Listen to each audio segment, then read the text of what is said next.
Hello to all Transformers fans everywhere. We are back to you with episode 4 of Transformers Command to find out what the Autobots will do after losing Nova City to the Decepticons. So don't forget to activate the subscribe button to receive the latest updates. Watch the episode until the end and share your feedback. And let's begin.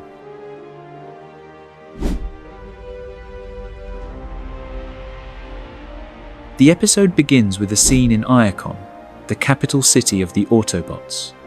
As the team emerges from the space bridge, they find the swordsman team waiting for them at headquarters, led by Wheeljack and composed of Sideswipe and Drift. Before anyone can even process what has happened, Ultra Magnus orders the imprisonment of Orion Pax's team, shocking everyone. Orion Pax steps forward in disbelief and says, "What are you saying, sir? And on what charge?" Ultra Magnus replies, "Treason. One of you is working as a spy for the Decepticons, and you are also responsible for the death of Alpha Trion." Brawl intervenes and says, "But you weren't with us before the attack. We learned what happened from Sentinel, and Orion Pax concluded that there was a traitor. But how did you know that the traitor was one of us?" Bulkhead shouts angrily, "It's obvious that Ultra Magnus is trying to pin the blame on us. That's why I think he is the traitor. Besides, how did he know that Alpha Trion's spark had been extinguished?" Wheeljack responds, "When we gathered here after the Decepticon invasion, our devices detected a drop in Alpha Trion's life levels, and then his signal disappeared. That's how Ultra Magnus realized what had happened and devised a plan to attack the Decepticons after the signal vanished, to save whatever could still be saved." Ultra Magnus adds, "In addition, I eliminated the last 8 Decepticon soldiers before destroying them. One of them confessed that there was an Autobot traitor helping Megatron. They heard Megatron say that this traitor feels he has no status among the Autobots, and the 6 of you fit that description."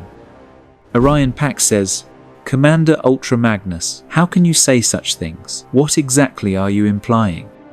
Ultra Magnus answers, "My meaning is clear, Orion Pax. You, for example, failed Sentinel's tests and were unable to join any Autobot team. You only recorded the historical accounts told by Alpha Trion.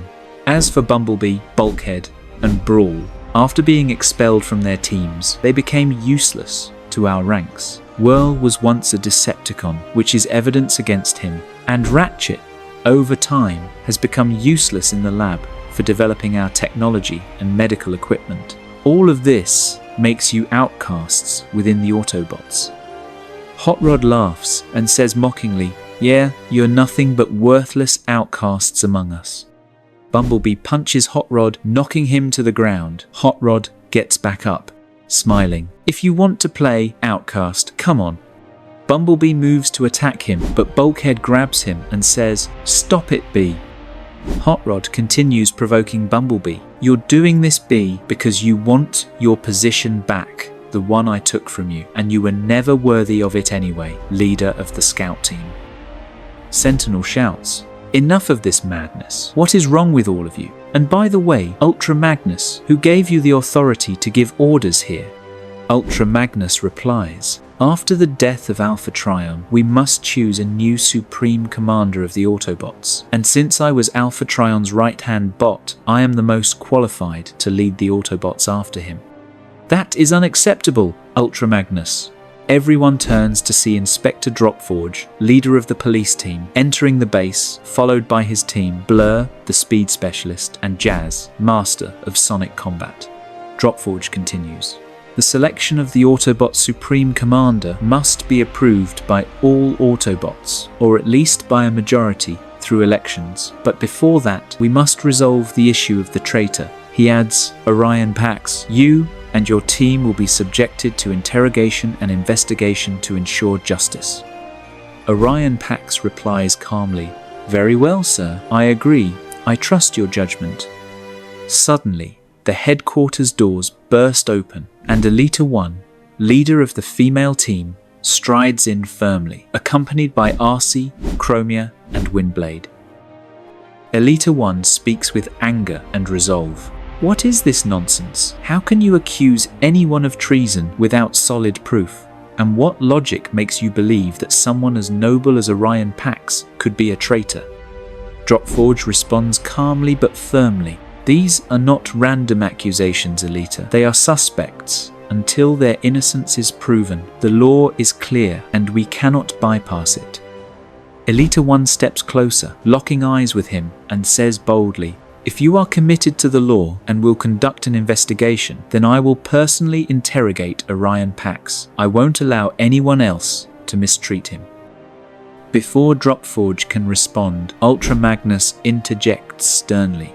"In fact, I was about to assign you to that task. We need neutral minds, and I trust you to carry out the investigation fairly." Alita 1 replies, "That is acceptable to me." Ultra Magnus continues giving orders.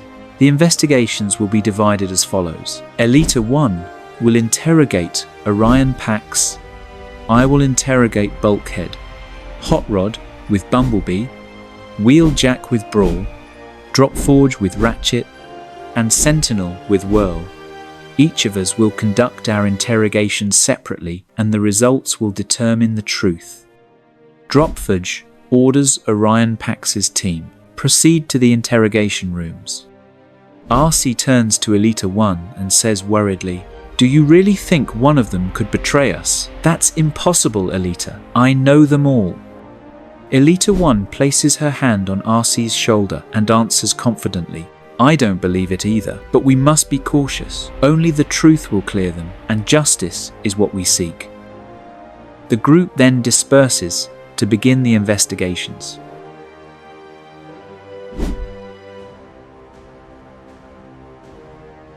And with this, we reach the end of the episode. So what will come out of these investigations? And where will things lead? Don't forget to activate the subscribe button so you don't miss episode 5.